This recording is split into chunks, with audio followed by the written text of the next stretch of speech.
Hey guys, welcome back to my channel. हम बात कर रहे हैं अंडरस्टैंडिंग आईएससी मैथमेटिक्स की। हमारा चैप्टर चल रहा है रिलेशन एंड फंक्शंस और हम डिस्कस कर रहे हैं एक्सरसाइज 1.1। दो पार्ट हम इस एक्सरसाइज के कर चुके हैं जिसमें हमने बहुत ही बेसिक क्वेश्चंस किए थे। आज हम आगे के क्वेश्चंस करेंगे। तो आगे का वीडियो देखने से पहले make sure you have subscribed our channel and let us begin with question number 11।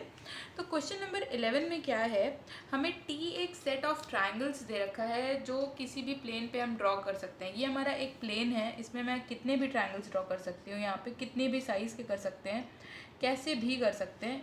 Sorry, this is not triangle, ये ट्राइंगल। ऐसे कैसे भी ट्राइंगल्स ड्रॉ कर सकते हैं। तो यहाँ पे हमें एक रिलेशन दे रखा है कि हमें वो वाले ट्राइंगल्स कलेक्ट करने हैं जो एक दूसरे के कॉन्ग्रेंट होते हैं। ये कॉन्ग्रेंसी का साइन होता है, हम सब ने पढ़ा है। कॉन्ग्रेंट अगर हम प्रूव कर देंगे दो ट्राइंगल्स को तो क्या हो जाता है, कॉन्ग्रेंट का मतलब होता है कि वो बिल्कुल ही सिमिलर होते हैं, वो दोनों ओवरलैप कर जाते हैं, उनके सेम एंगल्स होते हैं, सेम लेंथ की साइड्स होती हैं एंड सो ऑन। तो यहाँ पे ऑब्वियस सी बात है, हमें नहीं पता है ट्राइंगल्स कौन कौन से, तो हम ये रिलेशन लिख नहीं सकते रोस्टर फॉर्म में। तो हमें ये ऐसे ही जज करना होगा, प्रूव करना है कि ये इक्विवेलेंस रिलेशन है। इक्विवेलेंस के लिए हमने देखा था कि ये तीनों कंडीशन यानी कि रिफ्लेक्सिव, सिमेट्रिक और ट्रांजिटिव तीनों हमारी सेटिस्फाई होनी चाहिए। क्या ये रिलेशन रिफ्लेक्सिव होगा? कोई भी ट्राइंगल क्या खुद के कॉन्ग्रेंट होता है? इसका मतलब ये है कि T1 is congruent to T1 होगा इन जनरल की नहीं होगा। ये होगा, यहाँ पे लिखेंगे since all triangles are congruent to themselves, therefore x comma x belong to R for all x belonging to T। जितने भी ट्राइंगल T में बिलोंग करते हैं वो खुद से रिलेटेड होंगे। This implies R is reflexive। तो इसका मतलब है कि R रिफ्लेक्सिव है। फिर हम देखेंगे कि ये रिलेशन सिमेट्रिक है कि नहीं है। यहाँ पे लिखेंगे सिमेट्रिक।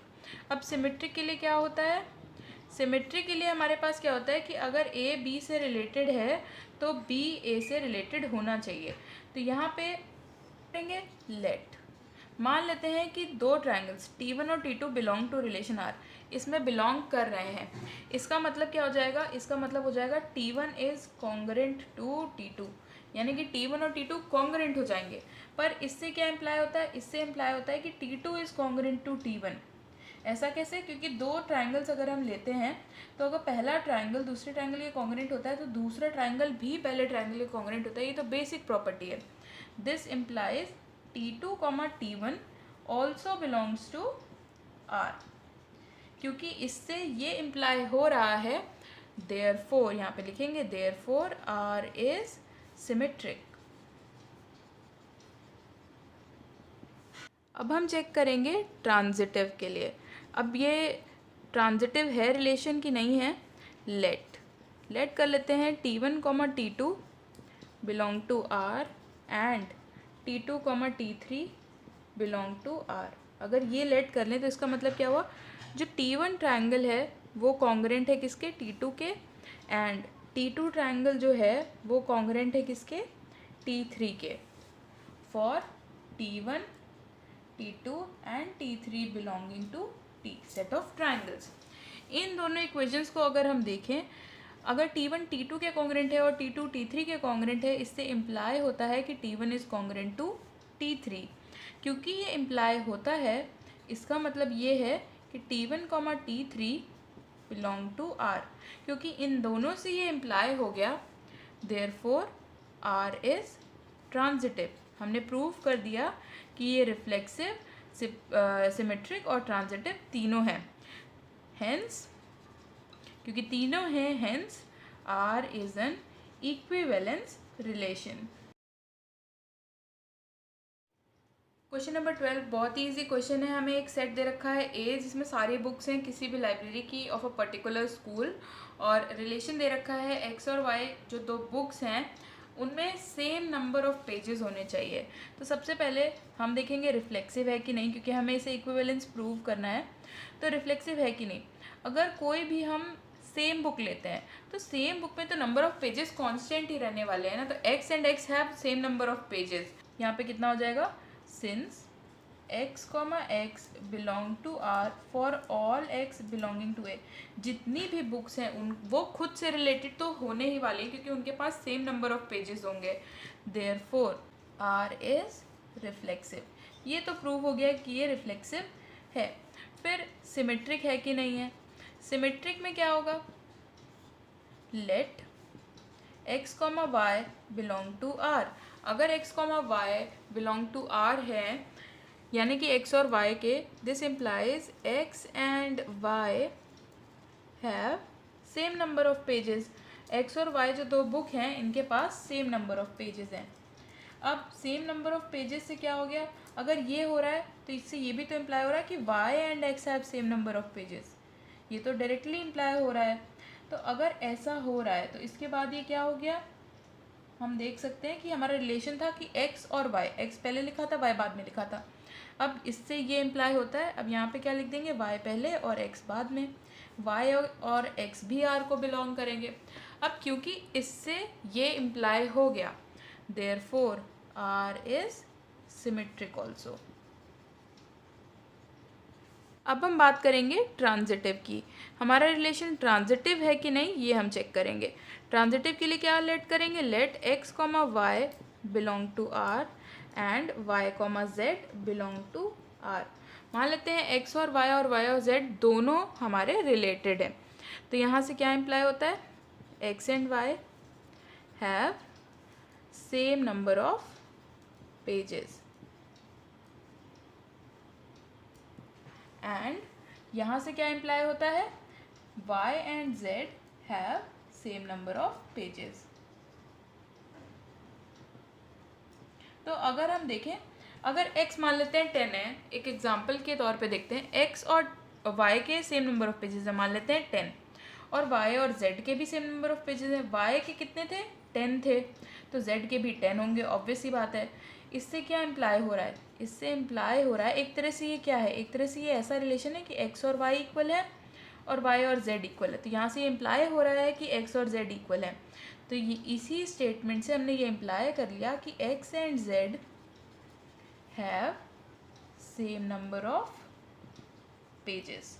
अब क्योंकि इन दोनों स्टेटमेंट से ये इम्प्लाई हो गया, यानी कि x comma z belonging to r, this is z, they both belong to r, they both are related, therefore r is transitive। अब क्योंकि हमारा रिलेशन रिफ्लेक्सिव, सिमेट्रिक और ट्रांजिटिव तीनों हैं, hence r is an equivalence relation। Question number 13, मेरे according ये one of the most important question है इस एक्सरसाइज का, और ये बहुत ही इम्पॉर्टेंट है in terms of concepts also, क्योंकि इसमें बहुत सारे कंसेप्ट्स यूज़ होंगे जो बेसिक क्लासेस के होते हैं बट हम भूल जाते हैं। तो ये बहुत ही इंपॉर्टेंट क्वेश्चन है। हमें इसे इक्विवेलेंस रिलेशन प्रूव करना है, तो सबसे पहले हम रिफ्लेक्सिव चेक करेंगे। रिफ्लेक्सिव चेक करने से पहले एक चीज़ देखनी है हमें, वो क्या है, हमें दिया गया है कि a और b दोनों इंटीजर से आ रहे हैं। हमें वो वाला रिलेशन लेना है जब ये a minus b divisible by 3 हो। तो यहाँ पे रिफ्लेक्सिव अगर हमें चेक करना है तो a minus b divisible by 3, क्या a माइनस ए रिलेटेड होगा कि नहीं होगा। a minus a is related, a minus a अगर हम देखें यहाँ पे कितना होगा, a minus a is equal to 0, है ना, 0 होगा, एंड 0 इज डिविजिबल बाय 3। 0 जो होता है ये डिविजिबल बाय 3 होता है, डिविजिबल बाय 2, डिविजिबल बाय 3, ये सारे नंबर से डिविजिबल होता है 0। तो यहाँ पे ये कंडीशन तो हमारी सेटिस्फाई हो गई, a minus a is equal to 0 and 0 is divisible by 3। Mention करेंगे कि a हमने कहाँ से लिया है, a हमने इंटीजर से लिया हुआ है। Therefore a comma a are related and they belong to r, ये r में बिलोंग करते हैं सारे a's के लिए। For all a belonging to i, set of integer में जितने भी इंटीजर्स हैं वो सारे खुद से रिलेटेड होंगे इस वाले रिलेशन पे। देयरफॉर या फिर hence r is reflexive. Reflexive prove हो गया। इसके बाद हमें यहाँ पे प्रूव करना है सिमेट्रिक। सिमेट्रिक के लिए क्या करना होगा, सिमेट्रिक के लिए लेट पहले तो हम ले लेंगे कि a b are related, a b both are related. इसका मतलब क्या है, a minus B is divisible by 3। अगर a minus b divisible by 3 है तो क्या b minus a divisible by 3 होगा कि नहीं होगा? होगा। इस चीज़ को कैसे लिख सकते हैं? इस चीज़ को हम ऐसे भी तो लिख सकते हैं, अगर a minus b divisible by 3 है, कोई भी नंबर 3 से डिविजिबल तब होगा जब वो 3 की टेबल में आता होगा या 3 का मल्टीपल होगा। यहाँ पे कितना होगा, a माइनस बी जो है इसको हम ऐसे लिख सकते हैं 3 के। क्यों? क्योंकि a माइनस बी अगर डिविजिबल बाय 3 है, या तो ऐसे लिख सकते हैं, या तो 3 को यहाँ पे लिखेंगे हम इस तरह से, और या तो फिर हम क्या करेंगे 3 को यहाँ पे लिखेंगे। अगर 3 की कोई मल्टीपल होगा, किसी इंटीजर को 3 से मल्टीप्लाई करेंगे तो हमें a माइनस बी मिलना चाहिए। कैसे समझ सकते हैं? ऐसे समझ सकते हैं, 6 3 का मल्टीपल कैसे है, हम कैसे कह सकते हैं, क्योंकि ये 3 2 ज़ा 3 की टेबल में आता है, जिसमें से ये k हमने ये ले रखा है और ये 3 कांस्टेंट कर रखा है।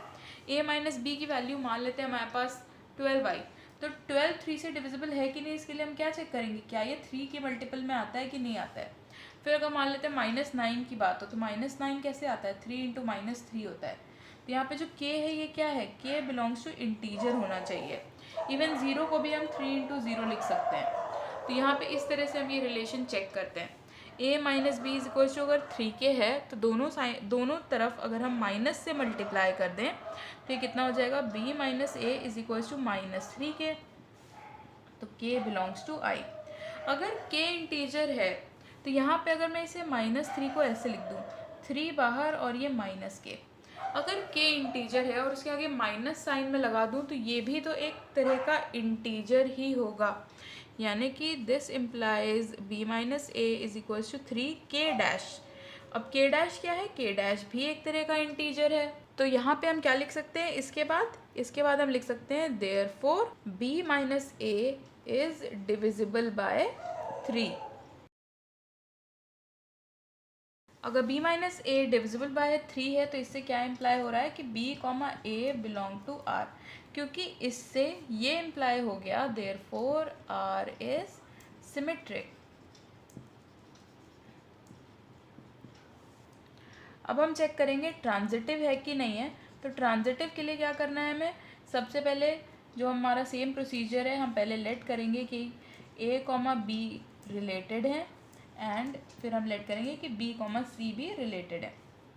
अगर a कॉमा बी रिलेटेड है तो इसका मतलब क्या है, a minus B is divisible by 3। ये हमने भी पिछले ही पार्ट में सिमेट्रिक वाले में देखा कि अगर ये सिचुएशन सेटिस्फाई करानी है तो इसको हम ऐसे लिख सकते हैं कि a minus B is equals to 3k, and b minus C को हम कैसे लिख सकते हैं, 3। अब k नहीं लिखेंगे, k डैश लिखेंगे, क्योंकि अगर ये भी 3 का मल्टीपल है तो ज़रूरी नहीं कि वो सेम मल्टीपल हो, वो कुछ और भी हो सकता है, क्योंकि यहाँ पे हो सकता है 3 वैल्यू आ रही हो और यहाँ पे हो सकता है 6 वैल्यू आ रही हो।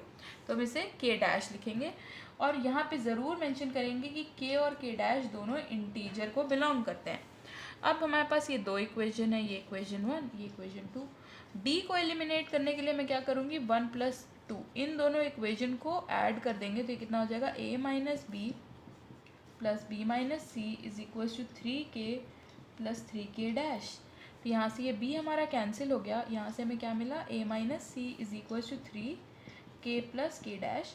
और ये हमें पता है कि k प्लस k डैश जो होगा वो एक इंटीजर होगा, क्योंकि दो इंटीजर्स का सम हमेशा एक इंटीजर होता है, which implies a minus c is equal to 3k double dash, इसे लिख सकते हैं k double dash also belongs to i। तो ये कैसा रिलेशन हो गया, जैसा ये दोनों लिखे थे बिल्कुल वैसा ही आइडेंटिकल रिलेशन दिख रहा है। इसका मतलब है कि a minus c is divisible by 3, क्योंकि ये रिलेशन सेटिस्फाई हो गया। इसका मतलब है कि a comma c belong to r। इन दोनों से हमने ये इम्प्लाई करा लिया therefore r is transitive. And since this is reflexive, symmetric and transitive, hence R is an equivalence relation. Question number 14 हमें एक ऐसा ही सिमिलर सा क्वेश्चन दे रखा है एक, लेकिन इसमें सेट दे रखा है A, जिसमें हमारे पास ये 5 एलिमेंट है 5 6 7 8 9, और हमें रिलेशन क्या दे रखा है कि मॉड में जो a माइनस बी है वो डिविजिबल बाय 2 होना चाहिए, जहाँ पे हमारे a और b कहाँ से आ रहे हैं, सेट a से आ रहे हैं। तो यहाँ पे क्योंकि नंबर ऑफ़ एलिमेंट्स कम है सेट में, तो हम यहाँ पे रोस्टर फॉर्म लिखने का ट्राई कर सकते हैं, हमारा काम थोड़ा ईजी हो जाता है रोस्टर फॉर्म से। तो यहाँ पे क्या करेंगे, a माइनस बी का मॉड डिविजिबल बाय 2 होना चाहिए। तो पहले a क्या करेंगे, 5 लेके देखते हैं। 5 में से क्या माइनस करें, 5 में से 6 माइनस करेंगे तो -1 आएगा। 5 में से 7 माइनस करेंगे तो -2 आएगा, विच इज़, और जिसका मॉड डाल लेंगे तो 2, विच इज़ डिविजिबल बाय 2। तो 5,7 रिलेटेड है। इसी तरह हम यहाँ 5,9 देखेंगे कि वो भी रिलेटेड है। फिर यहाँ पे 6 लिखेंगे। अब 6 किसके साथ रिलेटेड होगा, 6 5 के साथ हम देखेंगे रिलेटेड है कि नहीं है। 6 माइनस 5 1 नहीं है। 6 माइनस 7 -1, इसका मॉड लेंगे तो 1 नहीं है रिलेटेड, लेकिन 6 और 8 है, तो यहाँ पे लिखा। फिर 6 और 9 भी नहीं होगा, तो यानी कि फिर अब हम आ गए 7 पे। 7 को रिलेट करा के देखेंगे 5 से, तो 7 minus 5 is 2, which is divisible by 2। फिर 7 माइनस 6 नहीं होगा, 7 माइनस 8 नहीं होगा, 7 माइनस 9 होगा। तो यहाँ पे इसी तरह से हम सारे लिख लेंगे। 8 को हम 5 के साथ रिलेट करेंगे, नहीं होगा। 8 को हम 6 के साथ रिलेट करेंगे तो ये हो जाएगा। इसके बाद यहाँ पे क्या करेंगे, 8 को हम 7 के साथ करेंगे, नहीं होगा। लेकिन 8 को 9 के साथ करेंगे तो उसके साथ भी नहीं होगा। 9 किसके किसके साथ रिलेट करेगा, 9 माइनस 5 इज़ 4, तो 9 और 5 रिलेट कर जाएंगे। फिर 9 और 7 रिलेट कर जाएंगे, क्योंकि हम 5 को 5 से भी तो चेक करेंगे। 5 माइनस 5 इज़ 0, और 0 इज़ डिविजिबल बाय 2। तो यहाँ पे 5,5, 6,6, 7,7, 8,8 और 9,9 भी आएगा। ये भी हमें लिखना है। अब यहाँ पे हम चेक करेंगे रिफ्लेक्सिव है कि नहीं है। रिफ्लेक्सिव ऑब्वियसली सारे एलिमेंट्स अभी हमने लास्ट में लिखे हैं कि ये हमारे रिलेट हो रहे हैं खुद से, तो यहाँ पे रिफ्लेक्सिव तो हमें क्लियरली दिख रहा है। कैसे लिखेंगे, since x, x belong to R for all x belonging to A, जितने भी x A में बिलोंग करते हैं वो सारे रिलेटेड खुद से हैं। देयरफॉर या फिर this implies R is reflexive. Reflexive के बाद हम क्या प्रूव करेंगे, सिमेट्रिक प्रूव करेंगे। सिमेट्रिक के लिए क्या करेंगे, सिमेट्रिक हम चेक करेंगे। पहले तो चेक करने के लिए अगर हमें कोई काउंटर एग्जाम्पल नहीं मिलता है या फिर सब में रिलेट हो जाता है तो ये सिमेट्रिक है, अदरवाइज नहीं है। वैसे तो क्लियरली दिख रहा है कि mod a minus b divisible by 2 हो, चाहे मॉड, अब मॉड लगा है तो डिविजिबल बाय 2 होना ही है। a माइनस बी अगर डिविजिबल बाय 2 है, यहाँ पे लिख लेते हैं let a, b belong to R। इसे जनरली प्रूव करके दिखाते हैं। यहाँ पे तो ये हो रहा है, लेकिन इसे जनरली प्रूव करके आप इसे यहाँ पे चेक भी कर सकते हैं, जैसे हमने इनिशियल क्वेश्चंस में किया था। लेकिन अगर इसे लास्ट क्वेश्चन की तरह प्रूव करना चाहें तो कैसे होगा, this implies mod a minus b divisible by 2 को हम कैसे दिखाते हैं, ऐसे दिखाते हैं। यहाँ पे क्या हो जाएगा, अब मॉड लगा है, मॉड में चाहे 2 माइनस 3 करें चाहे 3 माइनस 2 करें, आंसर तो सेम आना है। तो यहाँ पे हम इसे इंटरचेंज कर सकते हैं। ये हो गया, this implies b, a belong to R, ये इम्प्लाई हो गया। देयरफॉर यहाँ पे लिखेंगे therefore R is symmetric.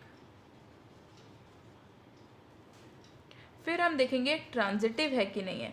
Transitive के लिए क्या करना है हमें, ट्रांजिटिव के लिए भी हम जनरल प्रूव करने का ट्राई करेंगे एक बारी। Let a, b belong to R and b, c belong to R। वैसे तो रोस्टर फॉर्म से भी हम प्रूव कर सकते हैं, बट अगर जनरल फॉर्म से करना आता है तो ये ज़्यादा प्रिफर्ड रहेगा।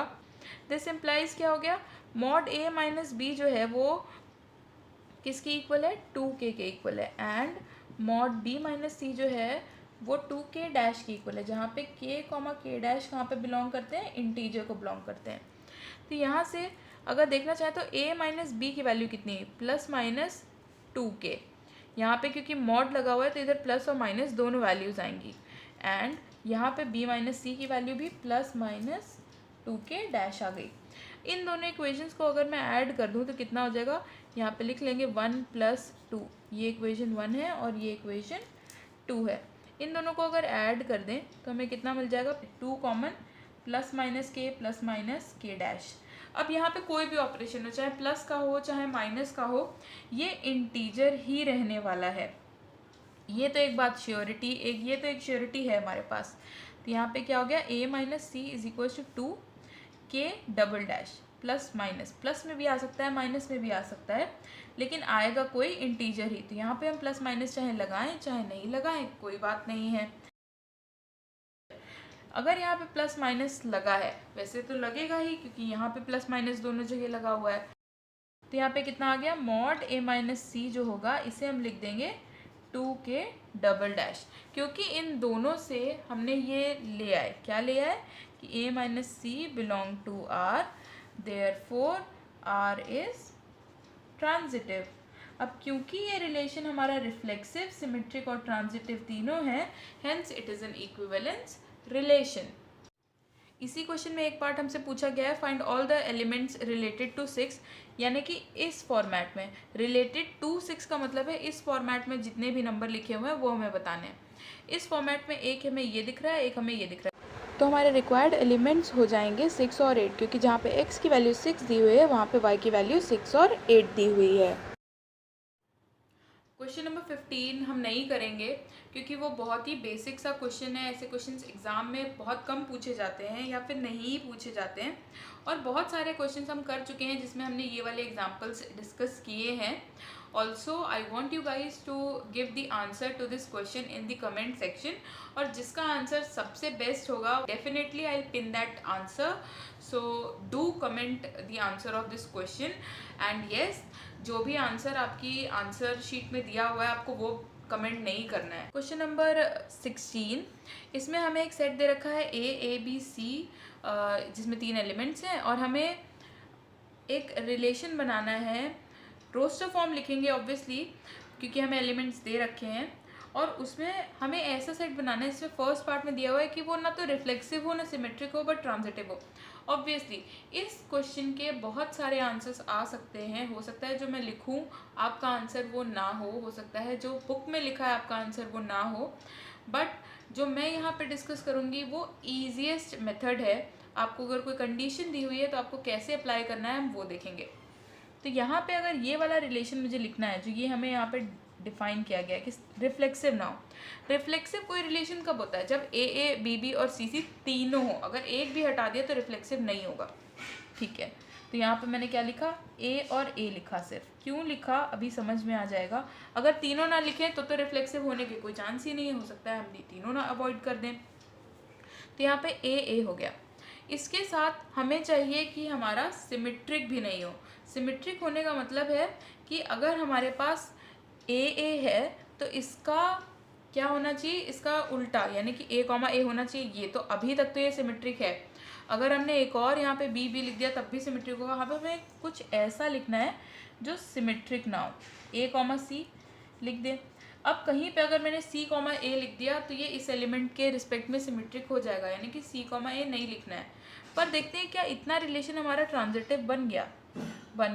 कैसे बन गया, क्योंकि ए कॉमा ए है यहाँ पे ये, और इसके बाद फिर यहाँ से पहला वाला ए है जिससे ए सी हमारा इम्प्लाई हो रहा है। ए सी भी हमारा इसी में बिलोंग करता है, तो ये हमारा रिक्वायर्ड रिलेशन हो गया।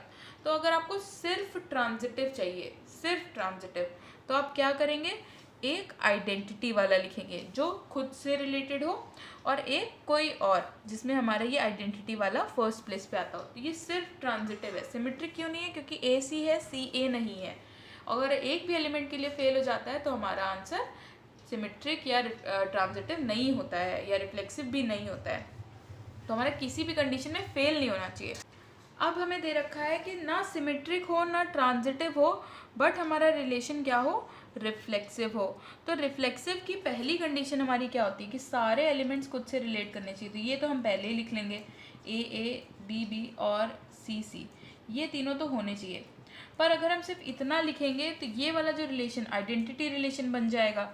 और आइडेंटिटी रिलेशन हमने पढ़ रखा है कि क्या होता है, इक्विवेलेंस होता है। ये अगर आप चेक करेंगे तो ये इक्विवेलेंस आएगा, यानी कि ये भी कंप्लीट नहीं हुआ है। हमें इसे भी नॉट सिमेट्रिक बनाना है। नॉट सिमेट्रिक के लिए क्या कर सकते हैं, कोई एक ऐसा एलिमेंट डाल दें जिसका हमारे पास रिवर्स नहीं अवेलेबल हो। यानी कि मान लेते हैं मैंने यहाँ पे ए बी डाल दिया। अब अगर यहाँ पे ए बी डाल दिया और बी ए नहीं डाला तो ये सिमेट्रिक नहीं रहा। पर ट्रांजिटिव है कि नहीं है, अगर देखें ए बी है, लेकिन फिर ए बी भी हमारे पास प्रेजेंट है, ये अभी भी ट्रांजिटिव है। क्योंकि आइडेंटिटी वाले ये हम चेक नहीं करते हैं, क्योंकि ये हमेशा ट्रांजिटिव निकलते हैं। तो यहाँ पे अब फिर क्या देखेंगे, अब कुछ एक ऐसा डालना पड़ेगा हमारे पास यहाँ पे एलिमेंट। अब कुछ ऐसा एलिमेंट यहाँ पे पुट करेंगे जो ये इसे नॉन ट्रांजिटिव बता दे। तो यहाँ पे अगर मैं लिखूँ ए बी और यहाँ पे अगर मैं लिख दूँ बी कॉमा सी, तो यहाँ पे क्या हो गया, ये ए बी सी पर ए सी नहीं है, यानी कि ये नॉन ट्रांजिटिव हो गया। अब ये हमारा रिलेशन सेटिस्फाई हो गया। थर्ड वाला है कि ट्रांजिटिव ना हो, रिफ्लेक्सिव ना हो, बट सिमेट्रिक हो। तो सिमेट्रिक की कंडीशन क्या होती है कि अगर ए बी बिलोंग करता हो तो बी ए होना चाहिए, ये हमने लिख लिया। क्या इतना रिलेशन रिफ्लेक्सिव है? नहीं है, तो ये कंडीशन सेटिस्फाई हो गई। क्या ये ट्रांजिटिव है? ए बी है, बी ए है, पर क्या ए है? नहीं है, यानी कि हमारी कंडीशन इतने में ही सेटिस्फाई हो गई। तो ये हमारा हो गया आंसर। नंबर 17 बिल्कुल ही क्वेश्चन नंबर 14 जैसा है, जिसका एक्सप्लेनेशन अभी हम कर चुके हैं। तो यहाँ पे आप देख सकते हैं बस क्या डिफरेंस है कि ए जो हमारा है ये हमारे 0 से 12 तक के सारे इंटीजर्स हैं। रिफ्लेक्सिव सेम वे में a माइनस ए, क्योंकि 0 होता है और 0 हमारा क्या होता है, 0 बिलोंग्स टू इंटीजर। तो a कॉमा ए हमारा क्या हो गया, रिलेटेड हो गया, तो ये रिफ्लेक्सिव हो गया। सिमेट्रिक के लिए क्या है, अगर a माइनस बी हम मान लेते हैं कि रिलेटेड है, तो mod a minus B is equals to 4 के होगा। ये हमने मेथड अभी अभी क्वेश्चन नंबर 13 और 14 में सीखा है। तो अगर a माइनस बी 4 के है तो b माइनस ए भी 4 के होना चाहिए। इसका मतलब है b माइनस ए भी रिलेटेड होना चाहिए, क्योंकि इससे ये इम्प्लाई हो गया देयरफॉर r इज सिमेट्रिक। अगर ट्रांजिटिव की बात करें तो ट्रांजिटिव भी बिल्कुल सेम वे में हम प्रूव करेंगे। a कॉमा बी अगर रिलेटेड है, b कॉमा सी अगर रिलेटेड है, तो इससे क्या इम्प्लाई होता है कि मॉड ए माइनस बी 4 के है, मॉड बी माइनस सी भी 4 के है, जहाँ पे के और के डैश जेड को बिलोंग करते हैं।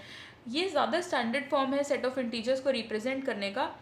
आप आई से भी रिप्रेजेंट कर सकते हैं, आप जेड से भी कर सकते हैं, बट जिस भी क्वेश्चन में आप जो भी सिंबल यूज़ कर रहे हैं आप पूरे क्वेश्चन में सेम सिंबल यूज़ करेंगे। ऐसा नहीं होगा कि किसी स्टेप में आई लिखा है, किसी स्टेप में जेड लिखा है।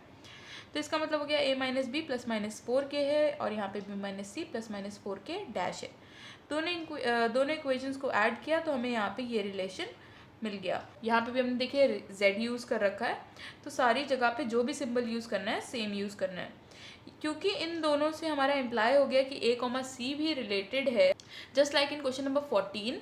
तो हमारा प्रूव हो गया कि r भी ट्रांजिटिव है। क्योंकि तीनों रिलेशन प्रूव हो गए तो इसका मतलब हो गया कि R relation is equivalence relation. फिर हमसे इसी क्वेश्चन में पूछ रखा है elements related to 1। Elements related to 1 निकालने के लिए आप चाहें तो रोस्टर फॉर्म लिख सकते हैं। हमें चाहिए वो एलिमेंट्स जो 1 से रिलेटेड है। 1 से रिलेटेड का मतलब है कि हम 1 में अगर उन्हें माइनस करें और उनका मॉड लें तो वो 0 के तो वो डिविजिबल बाय 4 होने चाहिए। तो अगर हम देखें 1 से 12 तक सारे नंबर, तो 1 खुद से रिलेटेड होगा क्योंकि 1 minus 1 is 0 which is divisible by 4। 1 minus 5 करेंगे तो माइनस 4 आएगा, जिसका मॉडुलस लेंगे 4, जो कि फिर से डिविजिबल बाय 4 होगा। और उसके बाद अगर हम देखेंगे 1 माइनस 9 विच इज़ माइनस 8, इसका मॉडुलस लेंगे तो 8 आएगा, और 8 भी डिविजिबल बाय 4 होता है। तो हमारे रिक्वायर्ड एलिमेंट्स रिलेटेड टू 1 होंगे 1, 4 and 9। Question number 18 first part जो है वो क्वेश्चन नंबर 14 और 17 के जैसा है, बिल्कुल डिट्टो सेम क्वेश्चन है। क्वेश्चन नंबर 17 जैसे आपने लिखा है बिल्कुल वैसे ही लिखेंगे, क्योंकि अगर कोई नंबर आप कहते हैं x डिविजिबल बाय 4 है, इसका मतलब क्या हुआ, x is a multiple of 4। इसी तरह आप क्वेश्चन में यहाँ पे दे रखा है कि आपका जो एलिमेंट होना चाहिए, आपका रिलेशन कब सेटिस्फाई होगा, जब आपका a minus b is a multiple of 5। तो यहाँ पे आप रिलेशन यहाँ पे भी ऐसे ही लिखेंगे, a माइनस बी है, ये मल्टीपल ऑफ 5 है, ऐसा, जहाँ पे k बिलोंग टू z। तो ये बिल्कुल वैसा ही रिलेशन बनेगा जैसा आपने अभी लास्ट क्वेश्चन में बनाया है। डिट्टो सेम क्वेश्चन है, आप उसी रेफरेंस से ये क्वेश्चन कर सकते हैं। सेकेंड फॉर्म में क्या करना है, सेकेंड पार्ट में हमें क्या करना है, हमें दे रखा है एक सेट होल नंबर्स का 0 to 17, और यहाँ पे हमें रिलेशन क्या दे रखा है कि a और b दोनों यहाँ a सेट से आ रहे हैं, जिसमें a और b इक्वल होने चाहिए। तो रिफ्लेक्सिव प्रूव करेंगे। रिफ्लेक्सिव के लिए क्या होगा, x is equals to x for all x belonging to a। ये तो ट्रू है, ये ट्रू है, इसका मतलब क्या हुआ, x और x रिलेटेड है, और क्योंकि ये हो रहा है देयरफॉर, यहाँ पे फॉर ऑल x भी लिख देंगे, देयरफॉर r इज रिफ्लेक्सिव। ये हमारा रिफ्लेक्सिव प्रूव हो गया। इसके बाद हम सिमेट्रिक प्रूव करेंगे। सिमेट्रिक कैसे प्रूव करेंगे, सिमेट्रिक के लिए अगर हम लेट कर लें कि x और y रिलेटेड है, अगर x और y रिलेटेड है इसका मतलब है x is equal to y होगा। अगर x is equal to y given है तो इसका मतलब हो गया कि y is equal to x भी होगा। और अगर ऐसा हो रहा है इसका मतलब है कि y, x आर रिलेटेड। अब क्योंकि इससे ये इम्प्लाई हो गया, देयरफॉर R इज सिमेट्रिक। इसके बाद हम ट्रांजिटिविटी चेक करेंगे, ट्रांजिटिव है कि नहीं है। ट्रांजिटिव के लिए सिमिलर पैटर्न पे हम लेट कर लेंगे a b belong to R and b comma c belong to R. इसका मतलब क्या हो गया, ए और बी इक्वल होना चाहिए, बी और सी इक्वल होना चाहिए। अगर ऐसा है तो इससे क्या इम्प्लाई हो रहा है, ए इज इक्वल टू बी, पर बी किसके इक्वल है, सी के। इससे इम्प्लाई हो गया कि ए इज इक्वल टू सी है। इसका मतलब हो गया कि ए कॉमा सी भी रिलेटेड है। अब क्योंकि ए कॉमा सी भी रिलेटेड है और ये इन दोनों से इम्प्लाई हो गया, therefore R is transitive. And since R is reflexive, symmetric and transitive, hence R is an equivalence relation.